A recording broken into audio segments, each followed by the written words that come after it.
Greetings. I hope everybody's doing okay. Now this is what we're going to put for starters. Omwami mulaba gwe mutedde mu screen awo. Abasinga kuba obutamwagala kuba nabyabufuzi abali ku ludda oluvuganya government. Ng'obatuuziza mwana tu secretly. Tebalina nsonga nkulu lwaki tebamwagala. Ensonga gye basobola okukuwa eri emu nti yafuuka ebyali ebirooto byabwe mu kabanga akasinga okuba akatono.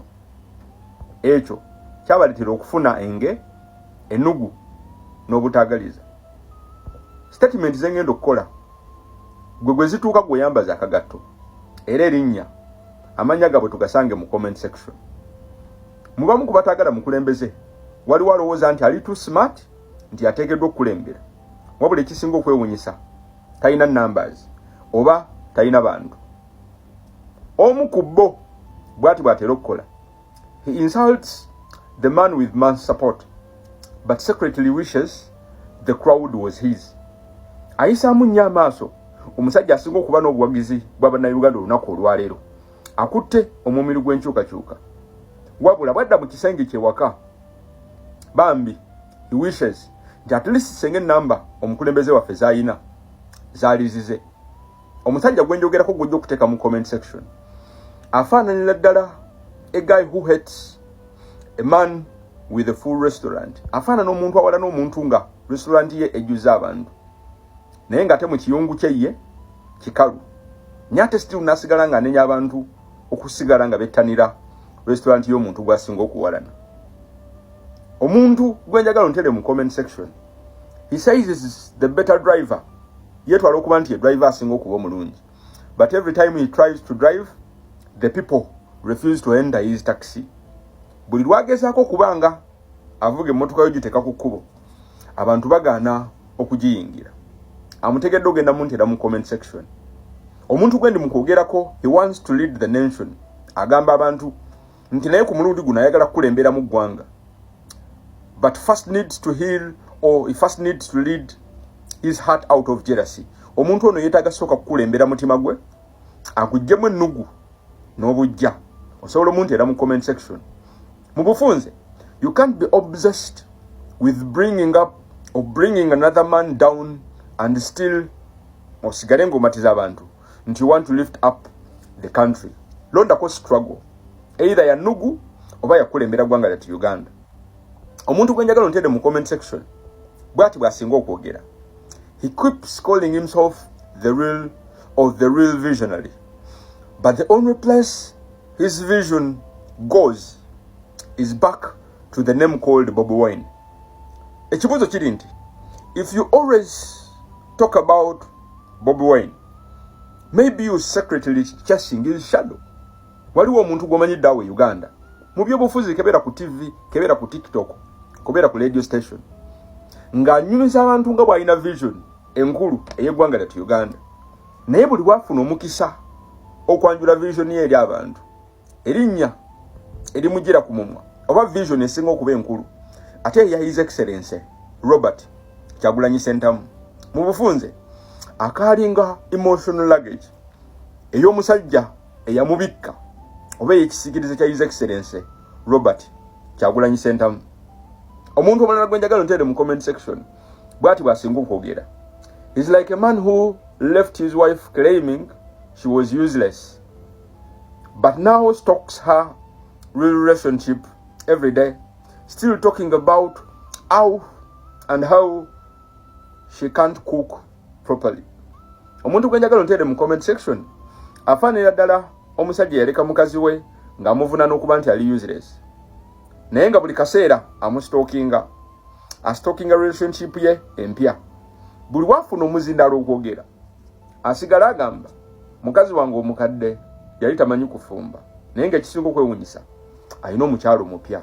Ekibuuzo kiri nti bw'oba ogamba nti wamuleka, if you let her go, ate ng'ogamba oli better now, why are you still watching her like a sebi? Lwaki okyamulondoola nga sebi? Kyoyagala okungamba oyo munnabyabufuzi tomutegedde agamba nti ya moving on, yatandika relationship empya naye buli lwafuna omuzindaalo okwogera ate ayogera ku relationship enkadde. Mu bufunze ayogera ku kibiina ekikadde kye yavaamu. Okikakasa omuntu oyo yamuvinga on. Ntera omuntu omulala mu comment section atera okugamba, he keeps shouting, I am the real deal, but the crowd is busy listening to the fake one.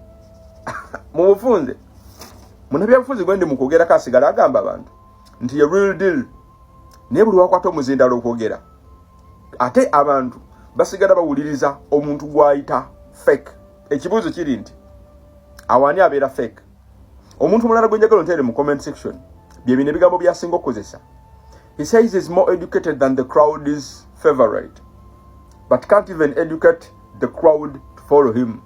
Waliwo omuntu asinga okuzaalawo omukulembeze waffe ng'agamba ali most educated okumusinga. Naye ekibuuzo kiri nti lwaki ate tasobola kueducatinga crowd kumugoberera? Mu bufunze, having a degree doesn't mean that you have the people's hearts nga choice. Tekitegeeza nti abantu bagenda kulonda gwe simply because olinawo ka degree, simply because ebintu osobola okubyogera. Abantu identifying oyo omuntu abafaanana akiikirira ekyo kyennyini kyebali.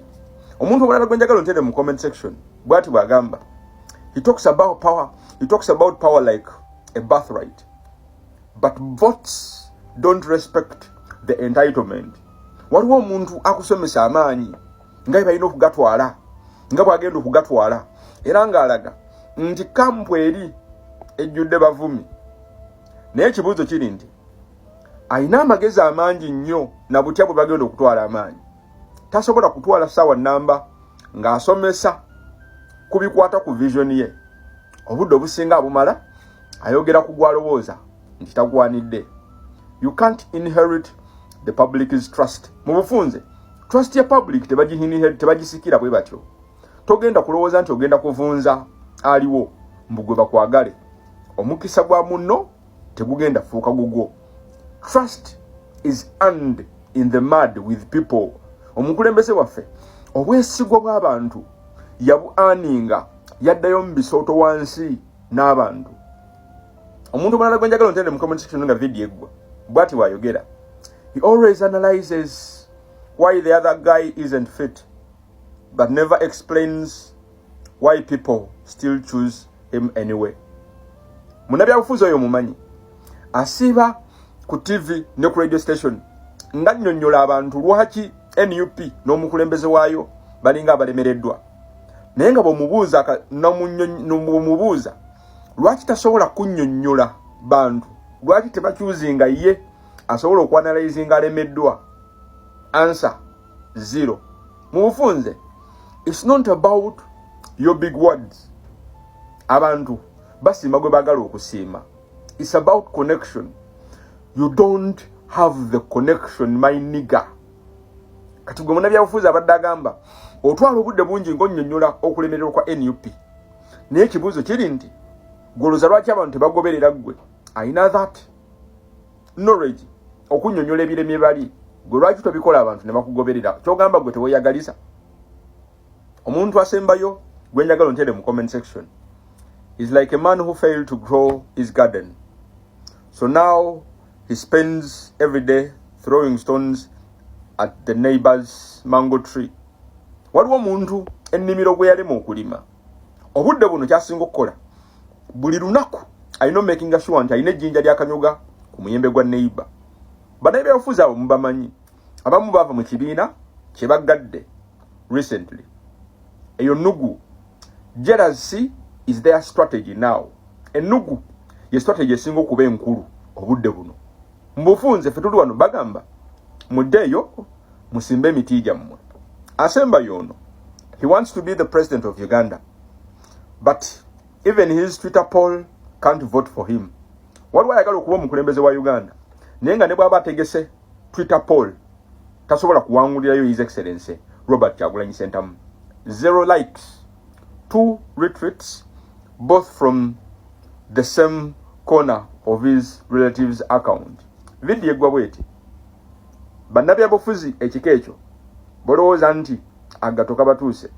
Nkolera ekintu kimu, amanya gaabwe gateeke mu comment section, bannayuganda bajja basangayo. Buli analaba video eno n'agenda mu comment section agenda mmanya abantu be tubadde twogerako. Protest vote 226 Manvu.